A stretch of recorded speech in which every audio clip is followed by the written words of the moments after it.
¿Qué tal, amigas y amigos? Acá Sebastián Peña nuevamente. Gente, ¿qué les puedo decir? Vamos con un nuevo video. Quiero hacer una advertencia. Yo creo que ya en el título del video ustedes sabrán de qué vamos a hablar, cuál va a ser el tema, la temática principal. Ahora bien, ¿qué quiero decir antes de comenzar el video? La verdad, se me alargó bastante. Pensaba hacer un video de unos 12 a 13 minutos, cuando mucho unos 14 más o menos, pero la verdad es que se me alargó bastante. Entonces, de mi parte, esta va a ser la única intervención física que haré durante este video. Así que, antes de comenzar, voy a decirle al tiro, chicos, suscríbanse aquí, en el link que dejo acá abajo, activen la campanita de las notificaciones y que disfruten este video, gente. Todo comenzó con un nombre, Ken Kutaragi, un ingeniero de Sony que en ese momento trabajaba en el desarrollo de hardware. Su pasión por los videojuegos surgió al ver a su hija jugar en una Famicom de Nintendo. Fue entonces cuando se dio cuenta de algo. Las consolas no eran solo juguetes, eran el futuro del entretenimiento en casa. Kutaragi convenció a Nintendo para usar un procesador de sonido que él mismo había diseñado, el famoso SP700, para la Super Nintendo. Lo hizo a espaldas de sus jefes y estuvo a punto de ser despedido por eso, pero el presidente de Sony en ese entonces, Norio Oga, vio el potencial de Kutaragi y decidió protegerlo. Esa decisión lo cambiaría todo. A finales de los 80, Nintendo estaba en la cima del mundo gamer. Dominaba el mercado de la NES y preparaba la llegada de la Super Nintendo, pero como buena visionaria buscaba algo más, ampliar la capacidad de sus juegos más allá de lo que permitían los cartuchos. Por su parte, Sony aún no estaba en la industria del videojuego como la conocemos hoy. Sin embargo, ya estaba colaborando con la Nintendo a través de un chip de sonido, el SP700, creado por Ken Kutaragi. Y fue justo esa relación la que daría paso a algo mucho más grande, o al menos eso parecía. Nintendo propuso a Sony crear un complemento de CD-ROM para la Super Nintendo, lo que permitiría usar un nuevo formato llamado Super Disc. Así nació un proyecto en conjunto conocido como la PlayStation. Sí, originalmente separado en dos palabras. Este dispositivo cambiaría lo mejor de ambas compañías, la experiencia de Nintendo en juegos y la tecnología de sonido y discos compactos de Sony. Pero había un detalle muy importante que marcaría el destino de esta alianza. Según el contrato, Sony se quedaría con los derechos internacionales de los juegos de CD, además del control de las licencias de multimedia. Para Nintendo eso era demasiado. El acuerdo les quitaba poder sobre su propio ecosistema y eso no le gustó nada. Y entonces ocurrió la traición. En 1991, durante la Feria CES de Las Vegas, Sony se preparaba para anunciar oficialmente su colaboración con Nintendo. Todo esto estaba listo, presentaciones, anuncios y expectativas. Pero sin que Sony lo supiera, Nintendo había cambiado de plan en secreto. El presidente Hiroshi Yamaguchi, preocupado por la influencia que Sony estaba ganando, canceló el acuerdo unilateralmente. En lugar de Sony, Nintendo salió con Philips, una de sus rivales, y lo anunció públicamente al día siguiente, justo después que Sony había subido al escenario a presentar su proyecto en conjunto. Una jugada fría, calculada y devastadora. Sony quedó expuesta, humillada ante toda la industria, pero en vez de rendirse, decidió responder. Kutaragi y sus aliados dentro de la compañía propusieron una idea radical: crear su propia consola desde cero, que no dependiera de nadie y ni siquiera de Nintendo. Así fue como el proyecto PlayStation pasó de ser un accesorio para otra consola a convertirse en una revolución completa. La traición de Nintendo fue, sin saberlo, el disparo de partida que empujó a Sony a entrar al mundo de los videojuegos y, como veremos, nunca más volvió a salir. Tras la abrupta traición de Nintendo, Ken Kutaragi y el presidente de Sony, Norio Oga, estaban decididos a no quedarse de brazos cruzados. En lugar de abandonar el proyecto, tomaron una decisión audaz: Sony fabricaría su propia consola.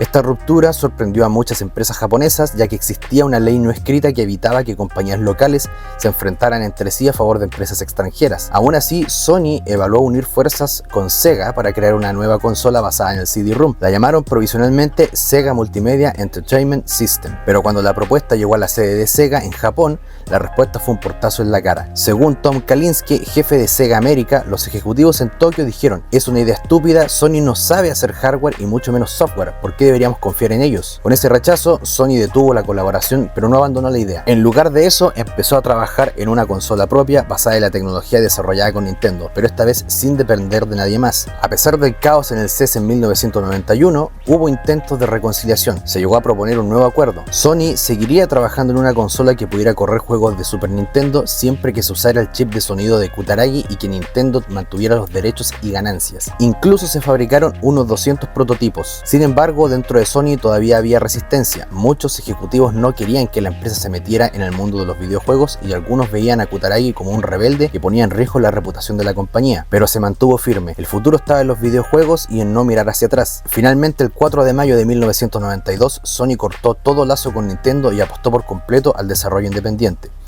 En junio de ese año, Oga organizó una reunión clave con Kutaragi y varios detectives de alto nivel. Kutaragi presentó una idea que había estado trabajando en secreto, una consola con capacidad para gráficos 3D en CD-ROM, algo que iba más allá de lo que la mayoría imaginaba. Su chip LSI podía manejar hasta 1 millón de puertas lógicas, algo que superaba las capacidades internas de Sony. Aunque Oga quedó entusiasmado, la mayoría seguía en contra. Para muchos, Nintendo y Sega eran fabricantes de juguetes y Sony no debía rebajarse a ese mundo. Algunos incluso decían que el mundo del gaming era demasiado caótico y poco serio. Pero cuando Kutaragi recordó a Oga la humillación sufrida por Nintendo, el presidente no dudó más, dio luz verde al proyecto y se convirtió en su defensor más importante. Para evitar conflictos internos, Oga movió a Kutaragi y a todo su equipo de solo 9 personas a una división diferente, la Sony Music Entertainment Japan. Desde ahí, el equipo mantuvo viva colaboración tecnológica con Philips, al mismo tiempo que desarrolló la consola. Esto resultó ser una jugada maestra. SMEJ ya tenía experiencia en la producción de CD de audio, lo cual era perfecto para crear juegos en formato de CD-ROM. Kutaragi trabajó junto a Shigeo Maruyama y Akira Sato, quienes luego serían claves en el liderazgo de la futura división de videojuegos. Fue así como nació oficialmente Sony Computer Entertainment, el nuevo brazo de Sony enfocado exclusivamente en videojuegos. Finalmente, el 27 de octubre de 1993, Sony anunció públicamente su entrada al mercado de consolas, con un nombre que ahora es leyenda: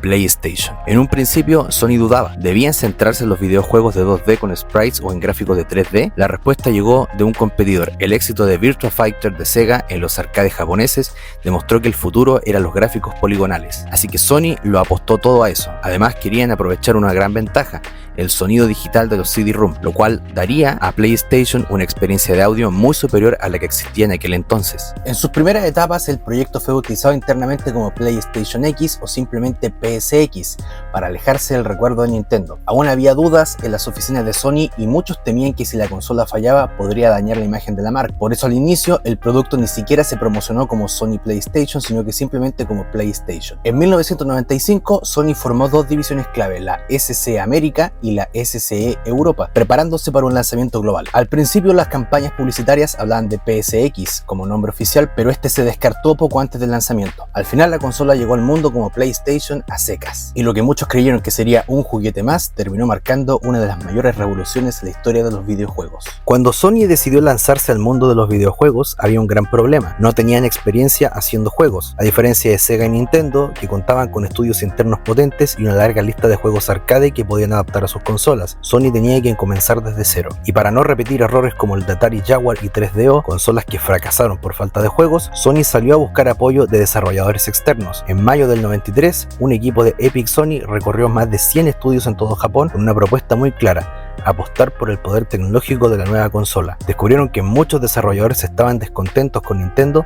no les gustaba que sus juegos quedaran relegados por los títulos de la propia Nintendo, y Sony aprovechó este malestar y consiguió alianzas clave con Namco, Konami, Williams Entertainment, entre muchos otros. Solo en Japón se sumaron más de 250 equipos de desarrollo. El acuerdo con Namco fue especialmente importante. Trajeron juegos como Ridge Racer y más tarde Tekken, que rápidamente se convirtió en uno de los iconos de la consola. Namco incluso diseñó una placa de arcade, el Sistema 11, basada directamente en el hardware de PlayStation, lo que facilitó mucho la adaptación de juegos arcade a la consola doméstica. Pero Sony también sabía que no podía depender solo de terceros. En 1993 decidieron dar un paso fundamental y compraron el estudio británico Psygnosis, fundado por Ian Hetherington, por $48 millones.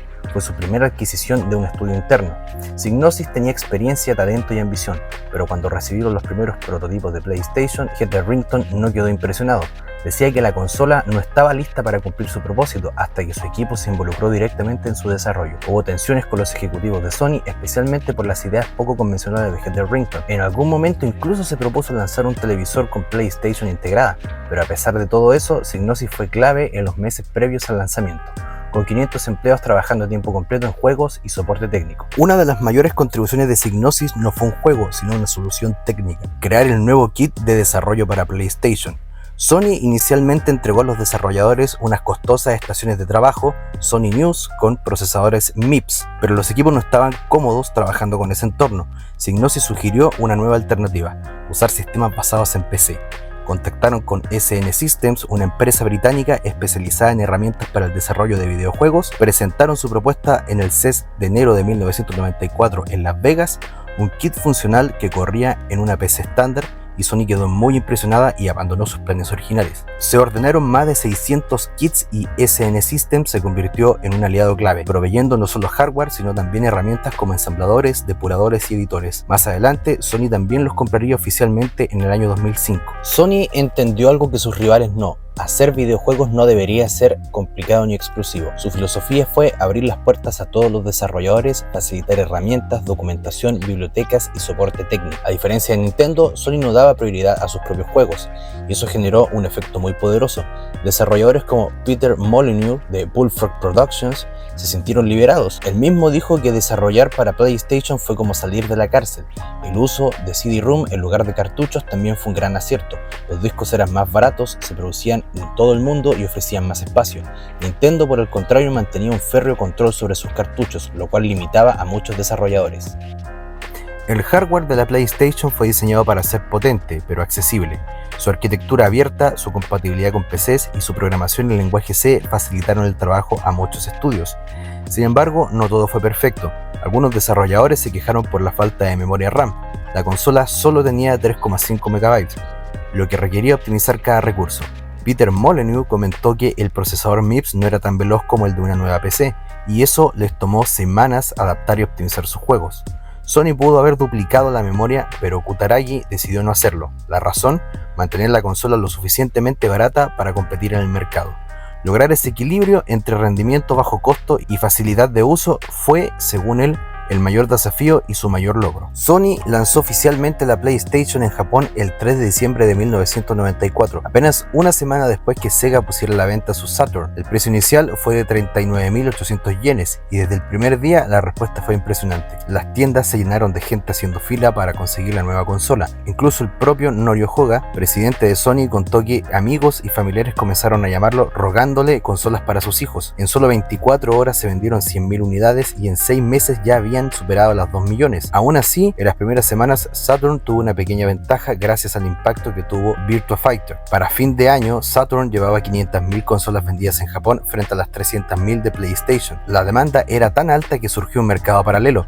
Consolas importadas desde Japón llegaban a Europa y América del Norte, donde algunos pagaban hasta 700 libras por tener una antes de su lanzamiento oficial. Aunque Sega intentó tomar ventaja al lanzar anticipadamente la Saturn en Estados Unidos, esto terminó jugando en contra. Muchos minoristas no fueron informados a tiempo, lo que generó confusión y molestia. Tiendas importantes como KB Toys incluso decidieron no vender la Saturn. Cuando la PlayStation llegó a Norteamérica el 9 de septiembre del 95, su impacto fue inmediato. En solo 2 días vendieron más unidades que Saturn en 5 meses. El primer lote de 100.000 consolas se vendió antes de llegar a las estanterías. El juego Ridge Racer fue un gran impulsor de las ventas y muchos críticos lo preferían por sobre Daytona USA de Sega. También ayudaron títulos como Battle Arena Toshiden, y Sony llegó al mercado con 17 juegos disponibles desde el primer día, frente a solo 6 de Saturn. Además, había más de 100.000 pedidos anticipados incluso antes del lanzamiento oficial. La PlayStation llegó a Europa el 29 de septiembre del 95.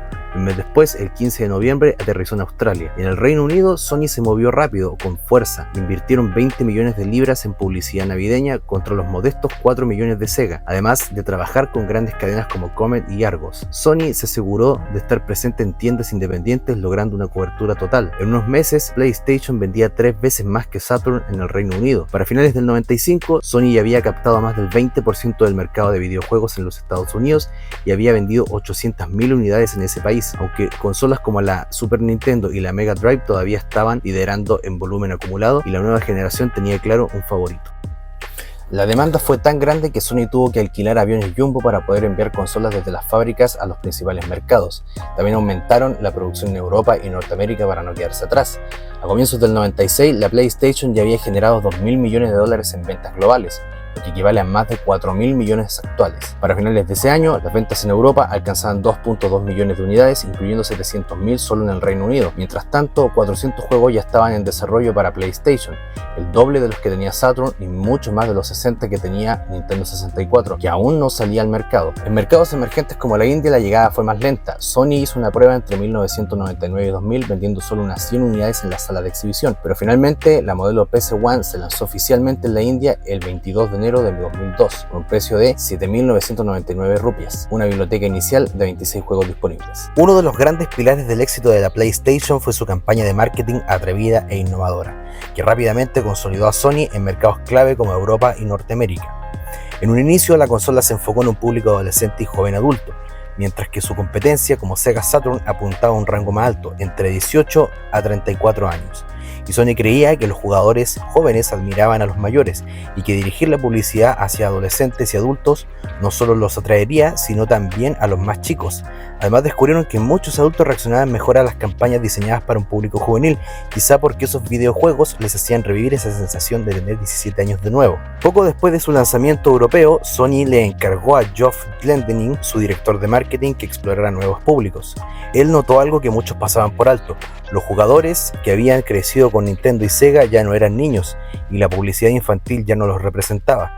Inspirado por la cultura rave y los clubes nocturnos del Reino Unido, Glendinning creyó que esa energía, esa estética podía encajar con la identidad emergente de la PlayStation. Sony se alió con clubes icónicos como Ministry of Sound, organizó eventos donde la gente podía probar juegos como Whip Out mientras escuchaban música electrónica. Incluso contrataron al legendario estudio de Designer Republic para crear materiales promocionales con estética futurista y moderna. Con la popularidad ya disparada, Sony tuvo que ampliar sus fábricas de producción de CD en los Estados Unidos, pasando de fabricar 4 millones a 6,5 millones de discos por mes. La demanda era tan grande que incluso después de que Sega y Sony bajaron el precio de sus consolas a $199, la PlayStation seguía vendiendo el doble que la Saturn, tanto en América como en Europa. Con cada trimestre, la ventaja de Sony se hacía más grande. En 1998, Sega intentó dar un golpe final, lanzar la Dreamcast, una consola más potente y con gráficos de 128 bits. Y aunque el debut prometedor no fue suficiente, a fines del 99 Sony ya controlaba el 60% del mercado. El 2 de marzo del 99 Sony reveló la PlayStation 2. Kutaragi presentó un procesador gráfico que según él podía mejorar la capacidad de los polígonos que muchas supercomputadoras. En 2005 la PlayStation original superó las 100 millones de unidades vendidas, convirtiéndose en la primera consola en lograrlo. Poco después la PlayStation 2 rompería ese récord todavía más rápido.